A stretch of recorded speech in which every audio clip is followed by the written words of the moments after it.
Bismillahirrahmanirrahim. Assalamualaikum warahmatullahi wabarakatuh. Alhamdulillahirabbil alamin wa bihi nasta'in wa ala umuri dunya waddin. Wassalatu wassalamu ala asrofil anbiya'i wal mursalin sayyidina Muhammadin wa ala alihi wa ashabihi ajmain, amma ba'du. Alhamdulillahirabbil alamin.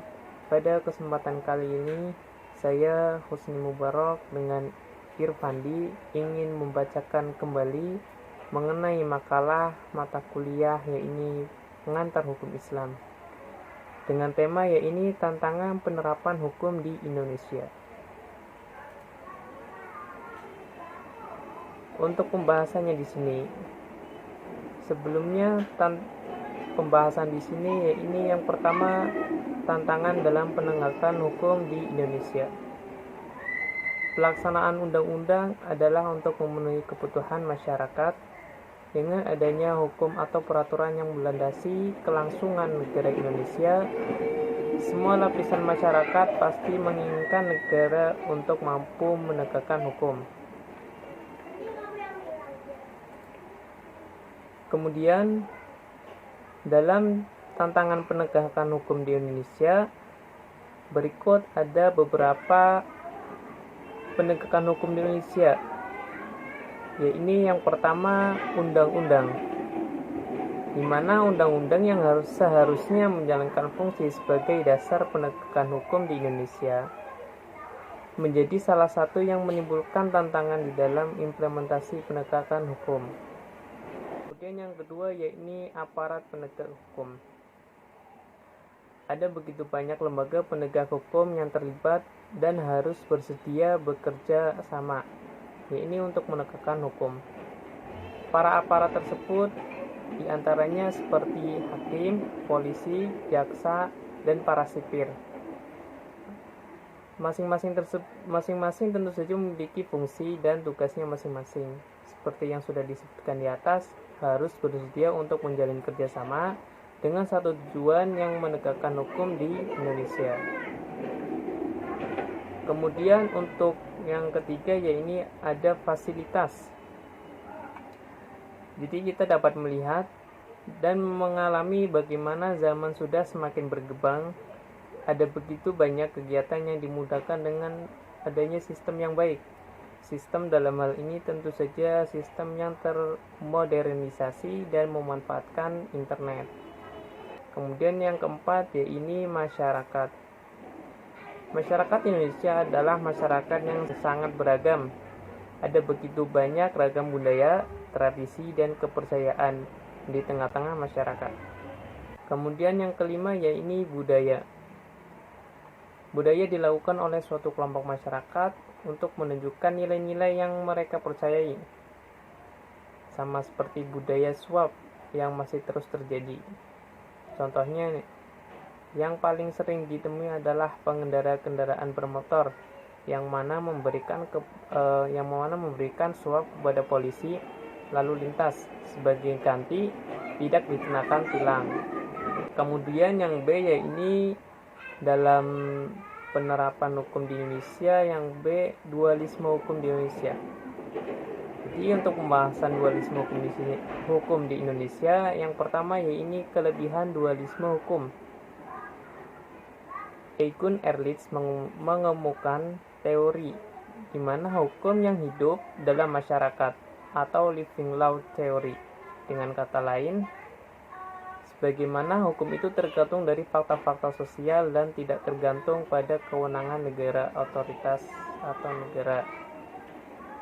Nah, itu salah satunya.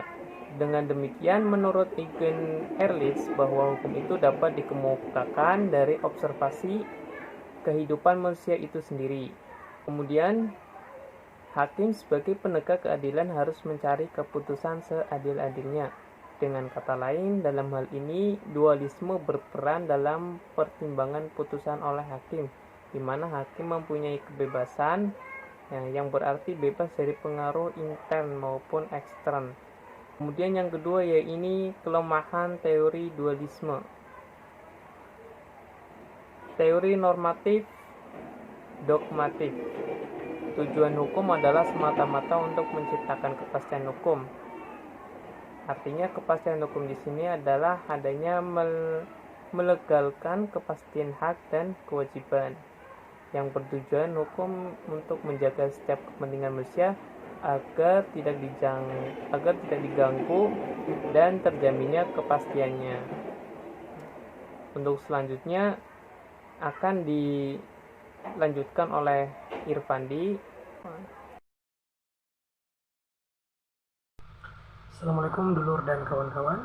Perkenalkan, saya Irfandi Rizky Tomagula akan mempresentasikan sedikit makalah kami dalam pelajaran pengantar hukum Indonesia dengan dosen pengampunya Ustadz Sofyan Munawar.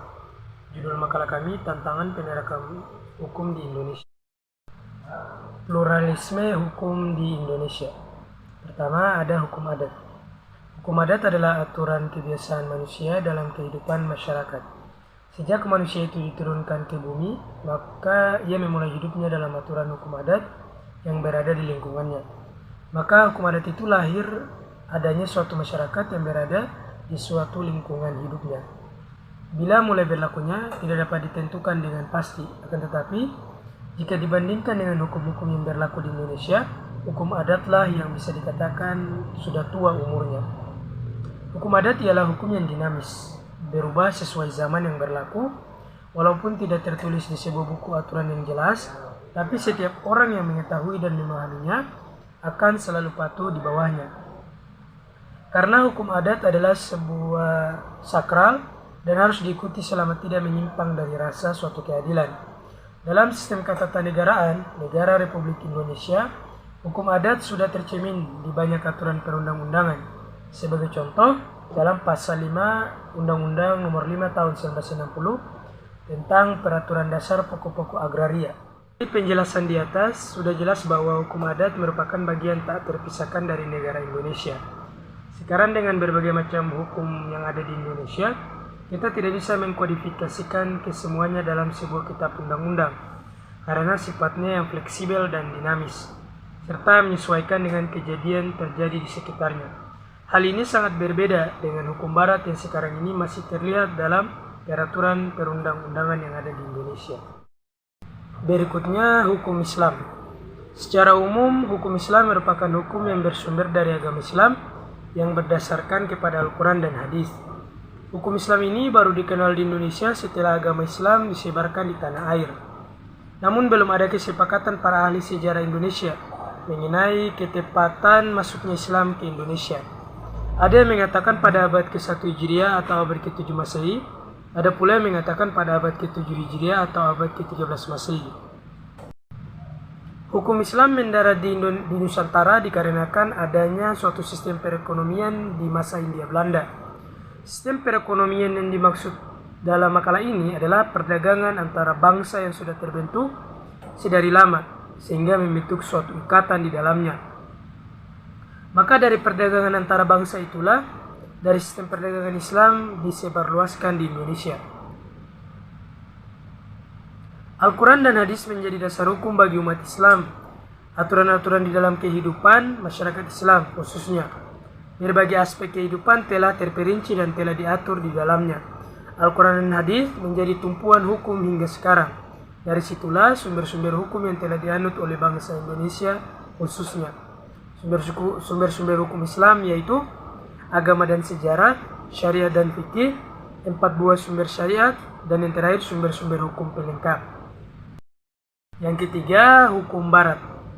Hukum barat itu terbagi menjadi beberapa ciri. Yang pertama, civil law adalah suatu pengertian merujuk kepada keseluruhan sistem hukum yang saat ini diterapkan pada sebagian besar negara Eropa Barat, Amerika Latin, negara-negara Timur Dekat, dan sebagian besar wilayah Afrika, Indonesia, dan juga Jepang.